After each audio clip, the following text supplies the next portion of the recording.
ሰላም ለሁላችሁም ይሁን። እግዚአብሔር አምላክ የተባረከ ይሁን።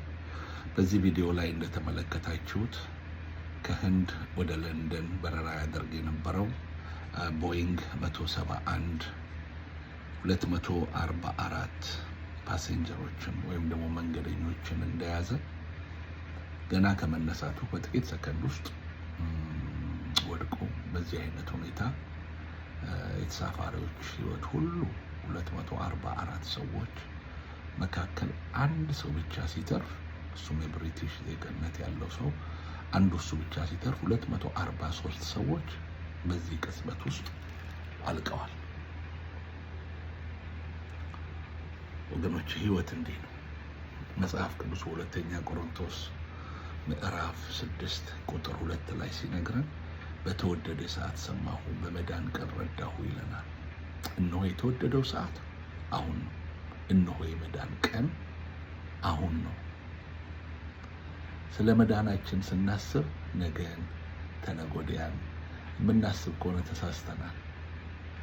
ዛሬ በእርግጥ ከህንድ ወደ ለንደን በሚበራው በዚህ በቦይንግ 171 ውስጥ ብትሆኚ ኖሮ በሰከንድ ውስጥ ህይወታችን እንዲህ ያልፋል።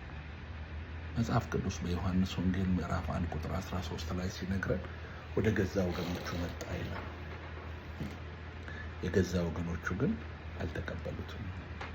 ለተቀበሉት ሁሉ ለስሙ ለሚያምኑት ለእነርሱ የእግዚአብሔር ልጆች ይሆኑ ዘንድ ስልጣንን ሰጣቸው ይላል። ለተቀበሉት ሁሉ በስሙ ለሚያምኑት ጌታ ኢየሱስ ክርስቶስን ስንቀበል በስሙ ስናምን የእግዚአብሔር ልጆች እንሆናለን። ሞት ፍጻሜያችን ሳይሆን ወደሚቀጥለው የዘላለም ህይወት መሸጋገሪያ ድልድያችን ይሆናል። ለመዳን ቀጠሮ አትስጡ።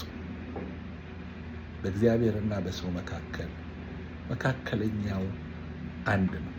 እርሱም ሰው የሆነው ጌታችን መድኃኒታችን ኢየሱስ ክርስቶስ ነው። ዛሬ ይህንን ዜና ሳይ ያሰብኩት ነገር አንድና አንድ ነው። በዚህ ከ243 ሰዎች መካከል ምን ያህሎቻቸው ጌታ ኢየሱስ ክርስቶስን እንደ ግል አዳኛቸው መድኃኒታቸው አድርገው ተቀብለው ይሆን? ወገኖቼ ኢየሱስ ክርስቶስ ጌታችን መድኃኒታችን እርሱ ታማኙ ጌታ ከድንግል ማርያም ማህፀን ተወልዶ ወደዚህ ምድር የመጣው አንተን፣ አንቺን፣ እኔን ሊያድነን ነው። ዛሬ ይህንን ጌታ ኢየሱስ ክርስቶስን ያልተቀበላችሁ ወገኖች ይህንን ጌታ ኢየሱስ ክርስቶስን ተቀበሉት። የተወደደው ሰዓት አሁን ነው። የመዳን ቀን አሁን ነው። ኢየሱስ ክርስቶስ ያድናል። መዳን በሌላ በማንም የለም።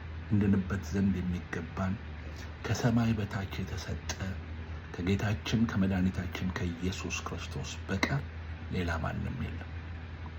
ይህንን ቪዲዮ ስታስቡ አንድ ነገር አስቡ ወገኖች። ኢየሱስ ክርስቶስን ተቀብየዋለሁ።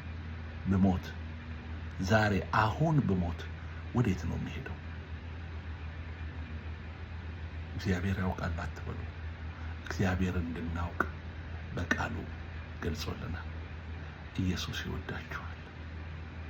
እግዚአብሔር ልጅ ኢየሱስ ክርስቶስ ወደዚህ ምድር የመጣው አንተን አንቺን ሊያድን ነው። መዳን በሌላ በማንም የለም። ኢየሱስ ክርስቶስን ተቀበሉት፣ በስሙም እመኑ። ዛሬ አሁን መዳን ይሆንላችኋል። እግዚአብሔር ይባርካችሁ። አስደንጋጭ ከሆነ መቅሰፍት ሁሉ ይጠብቃችሁ። ተባረኩ። ለበረከት